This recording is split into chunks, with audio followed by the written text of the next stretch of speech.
queria agradecer também ao convite para apresentar aqui para vocês. Eu também já estou há um certo tempo, né, Patrícia, lá no programa de pós-graduação. Eu entrei um pouquinho depois, eu estou desde 2006. Na verdade, em 2006 eu entrei para acompanhar o ambulatório, e em 2007 que eu entrei de fato no mestrado. Então aí já vai 17, 18 anos, né? Já é bastante tempo. E queria agradecer também o convite para apresentar aqui. Então, como a Mônica falou, inicialmente eu vou falar um pouco sobre a acromegalia, né? Depois vou falar sobre os preditores de resposta ao tratamento medicamentoso e, por fim, vou falar sobre esse modelo de predição de resposta ao tratamento medicamentoso que a gente desenvolveu, que é baseado no aprendizado de máquina. Então, a acromegalia é uma doença crônica sistêmica que é causada quase que exclusivamente por um adenoma hipofisário secretor de IgH, né, que a gente pode ver aqui, e que, na sua maioria, são macroadenomas e, como eu falei, secretam GH, que é o hormônio do crescimento, que nos tecidos periféricos vai levar à secreção do IGF-1 e ambos os hormônios, principalmente o IGF-1, vai levar às manifestações clínicas da doença. Que a gente pode ter aumento de extremidades, artralgia, sudorese, e vai levar também ao aumento de comorbidades como alterações de metabolismo da glicose, diabetes, hipertensão, apneia do sono. E tanto as comorbidades quanto as manifestações clínicas levam a uma piora da qualidade de vida dos pacientes e um aumento da mortalidade em relação à população geral. E esse aumento da mortalidade ele pode ser revertido quando a gente normaliza os níveis de IGF-1. Então é muito importante que, com o tratamento da acromegalia, a gente consiga normalizar os níveis de IGF-1.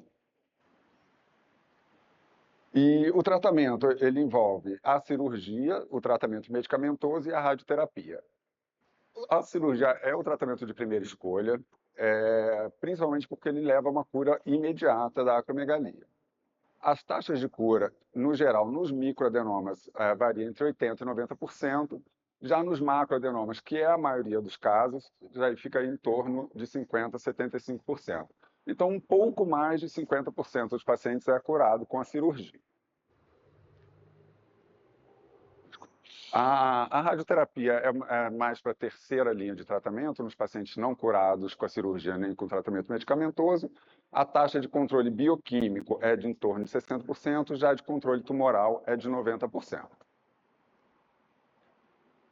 Então, quando a gente fala do tratamento medicamentoso da acromegalia, a gente tem 3 classes de drogas: os agonistas dopaminérgicos, os ligantes receptores de somatostatina e o antagonista do receptor de GH, que é o pegbisomam. O agonista dopaminérgico que a gente usa na acro é a cabergolina. Ela tem um efeito modesto sobre o controle bioquímico, variando aí entre 20% e 30% mais ou menos. Já o pegbisomam tem uma normalização do IGF-1 de 85%, em média, isso aí é um estudo lá do nosso centro, mas ele não está disponível pelo SUS, né? Apenas através de judicialização. Então, a gente tem que a principal classe de droga para o tratamento da acromegalia são os ligantes receptores de somatostatina. Então, só para ilustrar rapidamente, a gente tem 5 receptores de somatostatina. Os ligantes de primeira geração, que são a classe inicial de tratamento da acromegalia, eles se ligam principalmente no SST2 e um pouco também no SST5. A gente tem o pasireotide, que é um ligante de segunda geração, que se liga principalmente no SST5, mas também se liga muito no 2, no 3 e, por final, no 1. E qual é a eficácia dos ligantes dos receptores de somatostatina? Os de primeira geração, a normalização do IGF-1, antigamente a gente considerava tanto o GH quanto o IGF-1, mas nos guidelines mais recentes a gente está considerando apenas o IGF-1 como critério de controle. Então, normalização de IGF-1 com os de primeira geração fica aí em torno de 30% a 55%. Já o pasireotide, aqui eu estou colocando inicialmente a taxa de controle nos estudos clínicos que consideravam tanto o GH quanto o IGF-1, então no tratamento primário ficava entre 30% e 35%, e no tratamento secundário, que é nos pacientes resistentes aos ligantes de primeira geração, ou seja, pacientes talvez um pouco mais graves, a taxa de controle é entre 15% e 20%. Mas a gente recentemente publicou uma série com 50 pacientes em que a taxa de controle com o Pasireotide foi de 54%. E nessa casuística, a maioria dos pacientes já era resistente aos gigantes de primeira geração. Então, a gente vê que, na realidade, essa taxa de controle é até um pouco maior. E aqui eu não vou entrar em detalhes, é só para vocês verem que o tratamento primário da acromegalia é a cirurgia, e nos pacientes não controlados, a maioria vai para os ligantes de primeira geração. E a partir daí, a gente pode aumentar a dose, pode ir para o peglisoman, nova cirurgia, e depois disso é considerado pasireotide, ou seja, isso é o que a gente chama de tratamento de tentativa e erro, né?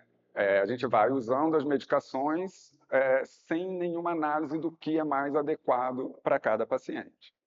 E a gente lá no nosso grupo, a gente é muito, não digo nem a favor, né? A gente advoga muito o tratamento mais personalizado. Eu gosto, na verdade, até mais da expressão medicina de precisão do que medicina personalizada. E o que é a medicina de precisão?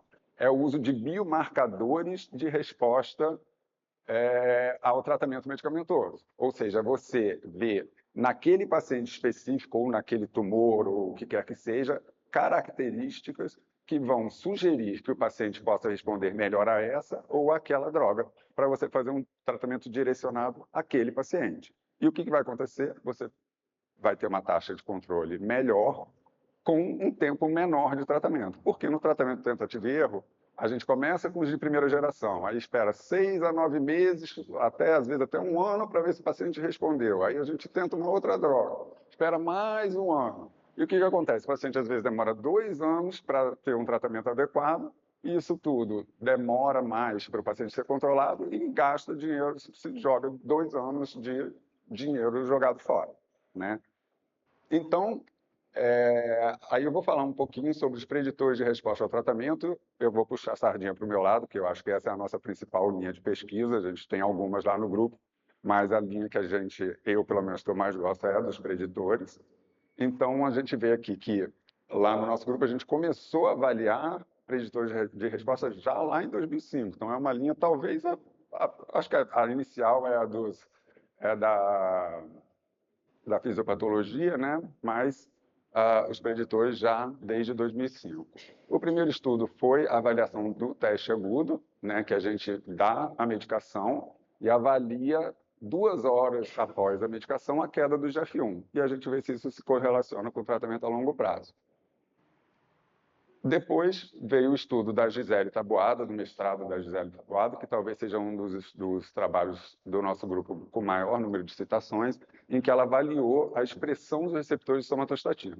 Vocês lembram que eu falei que os ligantes se ligam nos receptores de somatostatina, então é natural você pensar que os pacientes que tenham mais receptor vão responder melhor, os pacientes que tenham menos vão responder pior. E isso foi visto aqui. Os pacientes que não normalizaram o IGF-1 após 6 meses de tratamento, eles tinham menor expressão do SST2 do que os pacientes que controlavam. Por outro lado, eles tinham mais SST5 do que os pacientes que controlavam. Nesse estudo aqui, foi avaliado o RNA através do PCR. Posteriormente, foi correlacionado à expressão dos receptores com a redução do volume tumoral, e que foi visto que tinha uma relação com R bastante elevado até, e foi analisada também uma relação entre o SST2 e o SST5, ou seja, quanto mais SST2 e menos SST5, melhor a resposta. Aqui no estudo que foi publicado pelo professor Leonardo, foi avaliado os receptores de dopamina, e que também foi encontrada uma relação com a resposta.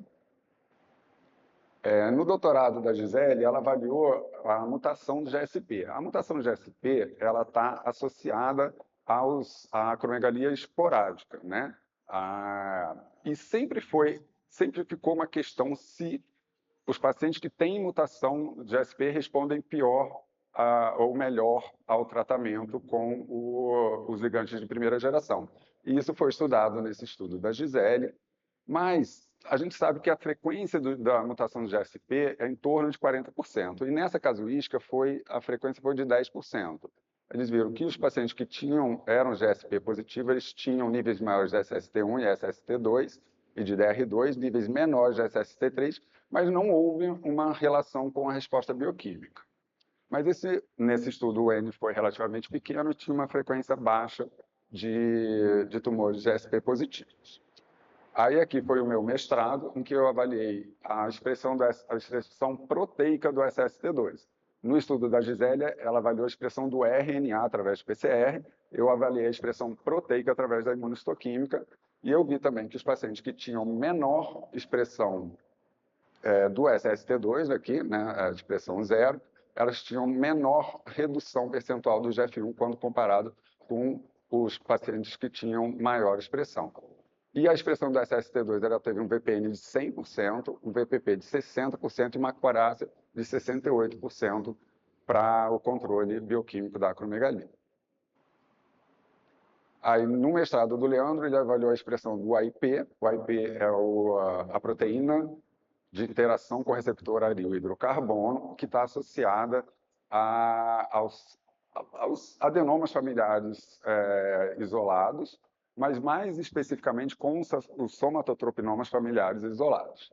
E a gente sabe que os pacientes que têm mutação no AIP, eles respondem pior à medicação. Então, a nossa hipótese é, será que a expressão do AIP também se correlacionaria com a resposta? E foi visto que sim. Os pacientes com mutação do AIP são mais jovens, tumores maiores e resistentes aos ligantes de primeira geração. E a gente viu que a expressão do AIP teve um VPN de 88% e um VPP de 65%. E quando a gente combinou o SST2 com o AIP, a gente conseguiu aumentar tanto a acurácia para 80%. No doutorado do Leandro, ele investigou se o microRNA 34A estava regulando a expressão do AIP, e foi visto que esse microRNA estava maior nos tumores com maior expressão proteica, com pacientes com expressão proteica do AIP baixo, que são aqueles pacientes que não respondem bem à medicação, e que ele estava maior nos pacientes não controlados. Aí tem alguns estudos ainda que avaliaram a expressão, a isoforma do receptor do GH, mas que não encontrou correlação.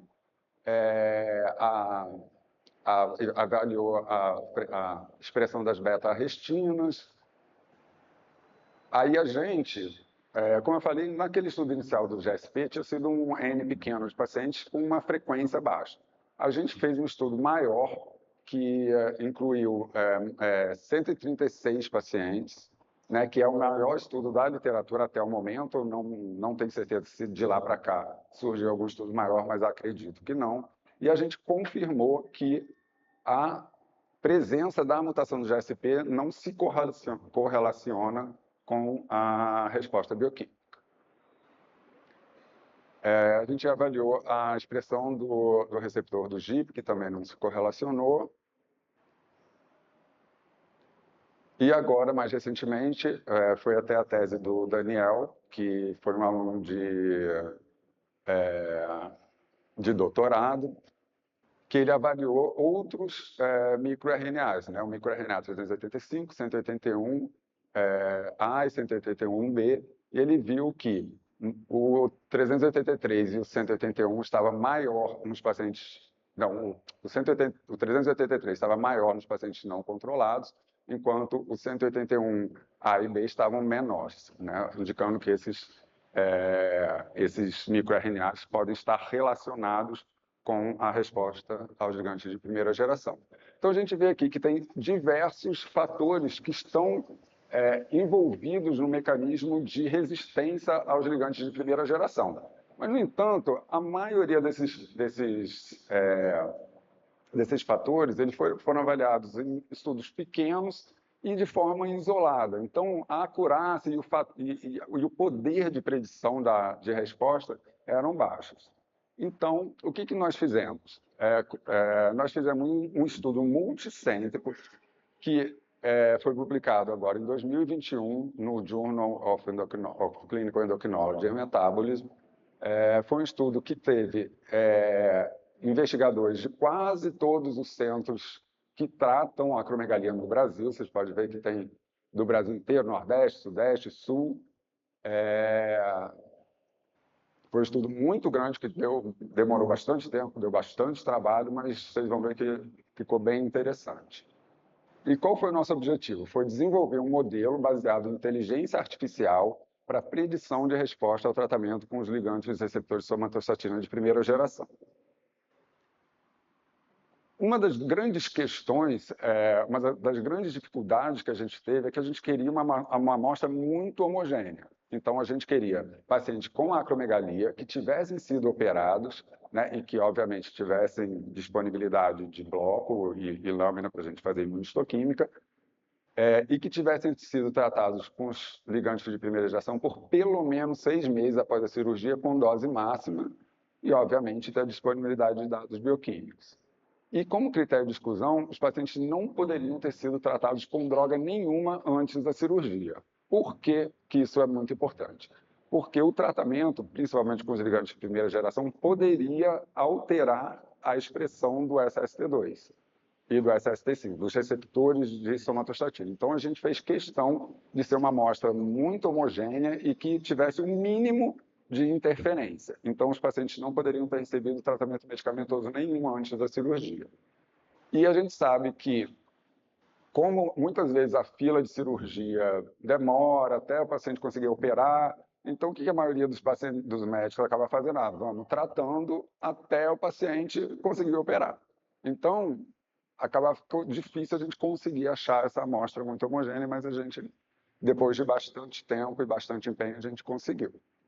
A gente coletou dados demográficos e os níveis de GH e GF1 ao diagnóstico antes e após o tratamento medicamentoso. E o que a gente definiu como resposta ao tratamento? O GH menor do que 1 e um IGF-1 normal, né, que a gente expressa aqui como, em vezes, o limite superior da normalidade.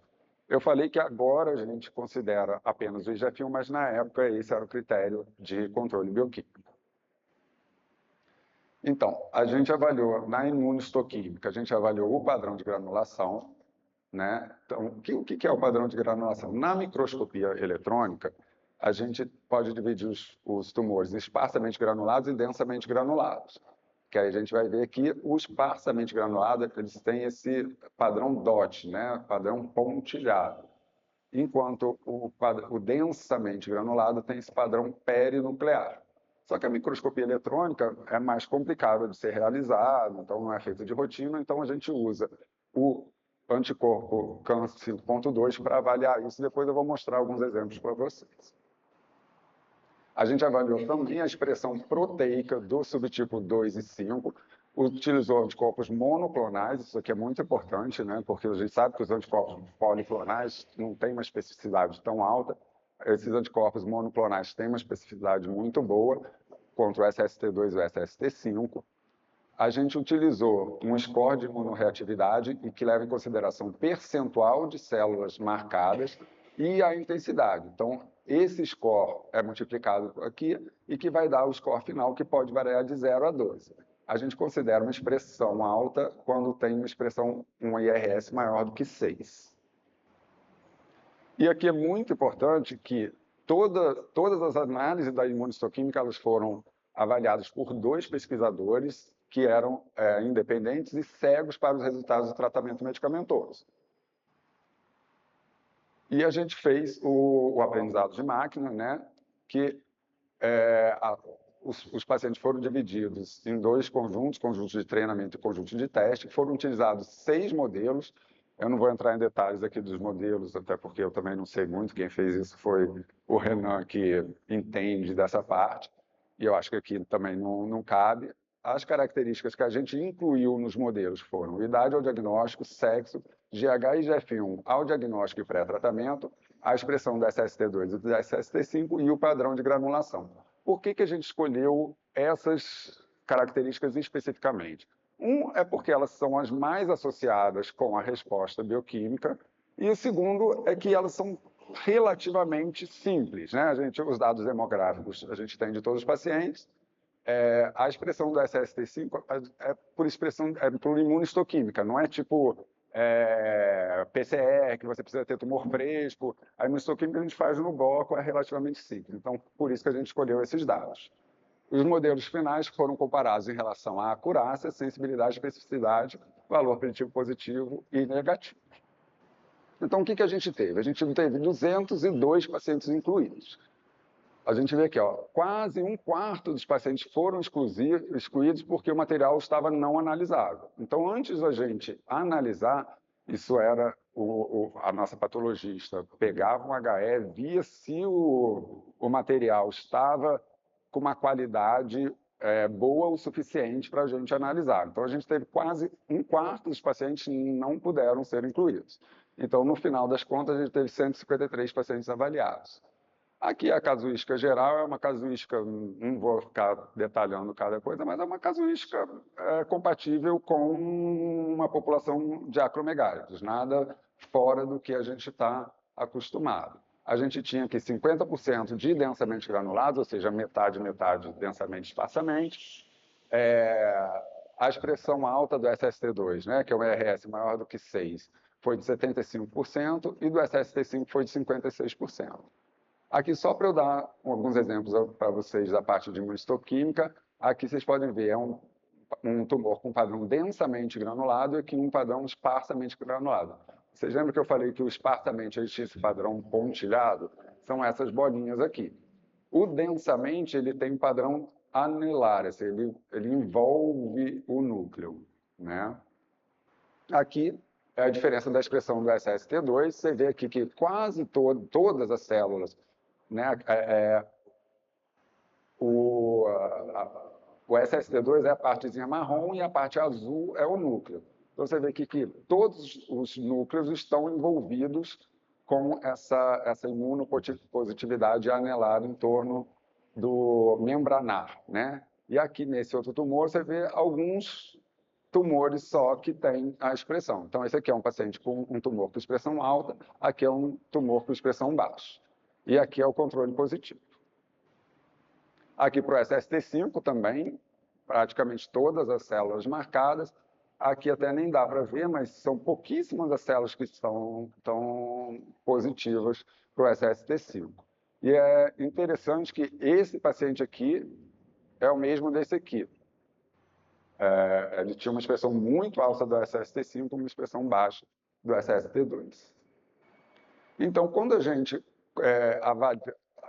separou os pacientes em controlados e não controlados e avaliou aquelas variáveis, a gente vê que o sexo não foi diferente, os pacientes controlados eram mais velhos, tinham níveis menores de GH ao diagnóstico, o IGF-1 foi semelhante, e eles tinham níveis menores de GH e IGF-1 pré-tratamento, eram mais densamente granulares, tinham alta expressão do SST2 e o SST5 não foi diferente. Isso aí também a gente já esperava por todos os dados que a gente já tinha da literatura. Quando a gente levou em consideração apenas o SST2 alto, que foi aquilo que eu tinha feito no meu mestrado, a gente achou uma sensibilidade de 94%, mas uma especificidade muito baixa, indicando que é necessário que o SST2 esteja presente, mas ele não é suficiente. Mesmo os tumores que apresentam SST2, eles podem não responder por alguma questão pós-receptor. O receptor está lá, mas por algum motivo ele não funciona. Então, você tem uma sensibilidade de 94%, uma especificidade de 35%, valor preditivo positivo de 92%, desculpa, mas uma acurácia de 55%. Então, aí agora vamos para os modelos. No aprendizado de máquina, o programa lá, ele roda diversos modelos e ele vai incluindo as variáveis. Ele começa só com o sexo, aí adiciona idade, aí adiciona o SST2, vai adicionando aos poucos e vai colocando quais são a acurácia, sensibilidade, especificidade, VPP e VPN. Então, a gente selecionou, esses aqui foram os 3 que tiveram melhor performance. A gente vê que a acurácia, aí no final das contas, o que teve a melhor performance foi o Spector Vector Machine com essas características incluídas no modelo, né? Então, a gente vê aqui que a acurácia, considerando apenas o SST2, foi de 55%, e quando a gente fez o modelo de predição, a acurácia aumentou para 86%. Aqui, infelizmente, eu ia mostrar para vocês um videozinho de como a gente faz o modelo, mas o vídeo não está passando. De qualquer jeito, esse modelo está disponível para quem quiser fazer, tá? Ele está disponível nesse link. E aqui eu tinha um caso para apresentar, para mostrar para vocês. É uma paciente de sexo feminino, de 25 anos. Os níveis de GH, o diagnóstico era 21 e 3,8 vezes o limite superior. A paciente foi operada, ela tinha um tumor esparsamente granular, com SST2 moderado, um IRS de 6 e um SST2 alto, um IRS de 5. Ela foi submetida à cirurgia, né? E após 3 meses da cirurgia, ela mantinha um GH de 21 e um GF1 de 3,7, ou seja, a resposta à cirurgia foi muito discreta. Na atualidade, essa paciente iria para o tratamento com o octreotide ou loriotide, que são gigantes de primeira geração. Mas quando a gente colocou ela nesse modelo de predição, que infelizmente eu não estava conseguindo, mas o resultado, o modelo ele dá o resultado assim, em quantos por cento de chance o paciente tem de ser controlada ou não controlada. Essa paciente deu de 92% de chance de ser não controlada. Ou seja, ela não tinha quase chance nenhuma de ser não controlada. E a gente tem o resultado aqui após 6 meses de tratamento. Desculpa, eu coloquei aqui, ficou em inglês. Após 6 meses de tratamento, olha, o GH dela 20 e o GF1 3,5, ou seja, não respondeu nada. A gente esperou 6 meses, gastou 6 meses de medicação para absolutamente nada. Então, se a gente soubesse disso, a gente sabendo disso de antemão, a gente já poderia direcionar essa paciente para um outro tratamento. E com isso, a Mônica e o Leandro, eles propuseram um outro, vocês lembram daquele algoritmo lá que eu apresentei no início, em que todo mundo ia para os gigantes de primeira geração, depois ia para o Pegovisomam ou para o Pasereltide, todo mundo fazia o mesmo caminho. Aqui, eles propuseram um algoritmo que leva em consideração as características tanto do paciente quanto do tumor. Ou seja, nos pacientes que não tinham nenhuma característica clara de resistência aos gigantes de primeira geração, seria utilizado o modelo de predição.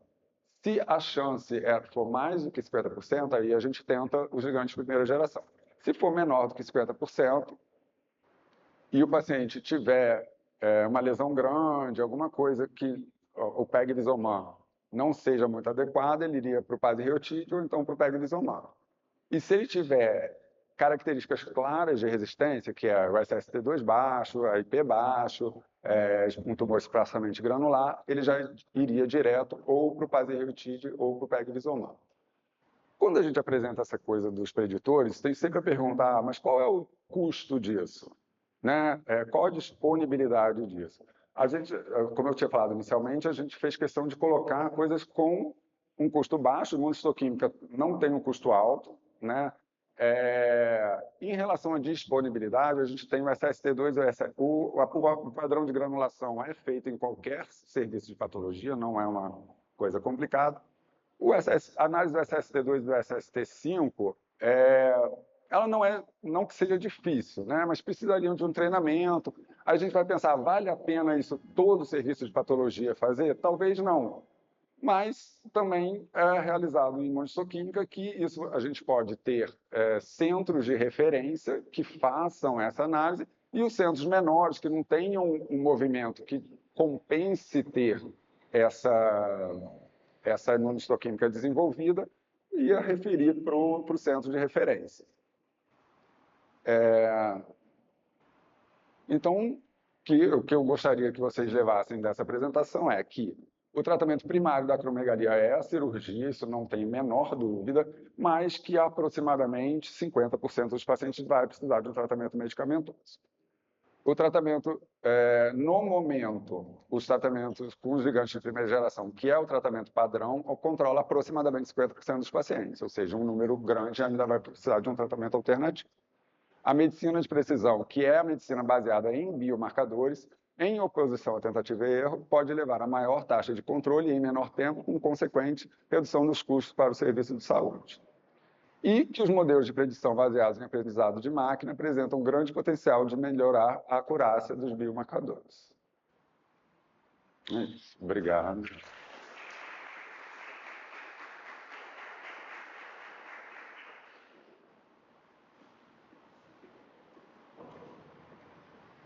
Obrigada, Eduardo. Eu já vi essa apresentação e já dei essa aula algumas vezes. Toda vez que eu vejo, eu fico super orgulhosa. Foi uma pena não ter rodado o vídeo, porque o vídeo é muito legal. Porque, na verdade, aquele endereço da internet, qualquer um pode baixar no seu computador e ter. E aí você vai colocando os dados do paciente, como o Luiz Eduardo falou, e você tem a taxa de resposta. Então, é uma coisa que a gente vem lutando há muito tempo e que eu acho que é um grande passo. O nosso grande problema no Brasil é não ter o Pasireotide nem o Peglisoman na lista de reembolso do governo. E isso é um atraso do Brasil muito grande.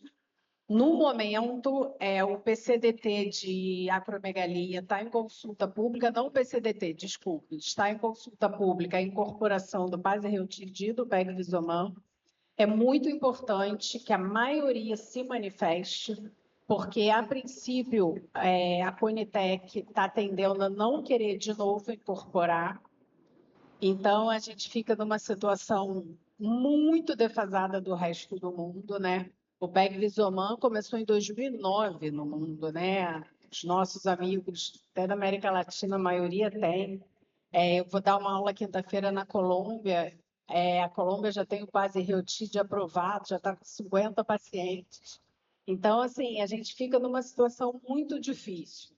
Então, eu acho que é muito importante as universidades se manifestarem, né? A Sociedade de Endócrino vai se manifestar. Eu acho que a UFRJ tem que entrar como uma UFRJ, a UERJ, a UF, o IED tem que entrar. Eu acho que a gente tem que entrar como um todo, porque a gente tem isso tudo e a gente, quando precisa da droga, a gente tem que judicializar.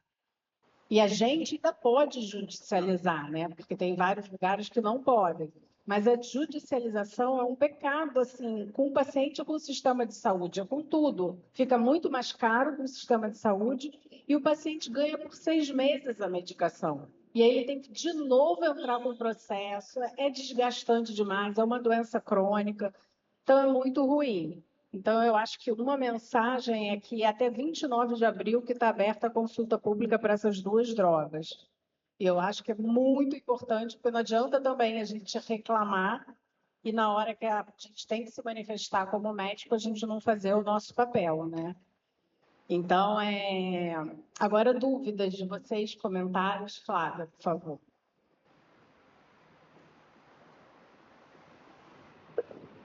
Bom, parabéns, Mônica. Vou chamar de Dudu, né? Porque não tem jeito. Muito legal, assim, eu lembro, eu estive nas suas duas bancas, então eu me lembro muito bem quando a gente começou a discutir isso e falar que ia ser muito bom se a gente tivesse preditores de resposta. E não só pela questão do tempo que leva para o paciente compensar, como também pelo gasto que a gente tem com essas medicações que são caríssimas e que às vezes você espera meses e meses até decidir que aquela droga não presta para o paciente, você já jogou milhares de reais no lixo, né? Mas assim, a minha pergunta é, tem alguma razão para a Conitec não querer incorporar isso? É o preço? Então, eu estou vindo de um advisory board onde a gente discutiu isso muito. Eles acham que é custo-efetividade. Porque um grande problema no Brasil é que não tem estabelecido centro de referência. Então, se a Conitec aprovar, em tese, qualquer médico pode prescrever. Isso é um problema. Eu vou dar um exemplo para vocês que eu quase desmaiei, literalmente, no consultório. Eu recebi uma paciente com acromegalia, mas é aquela que a minha secretária já fez o diagnóstico de acromegalia. muito acromegálica, com um tumor de 4 centímetros, comprimindo que haja uma doença gravíssima, e ela veio para mim para uma segunda opinião.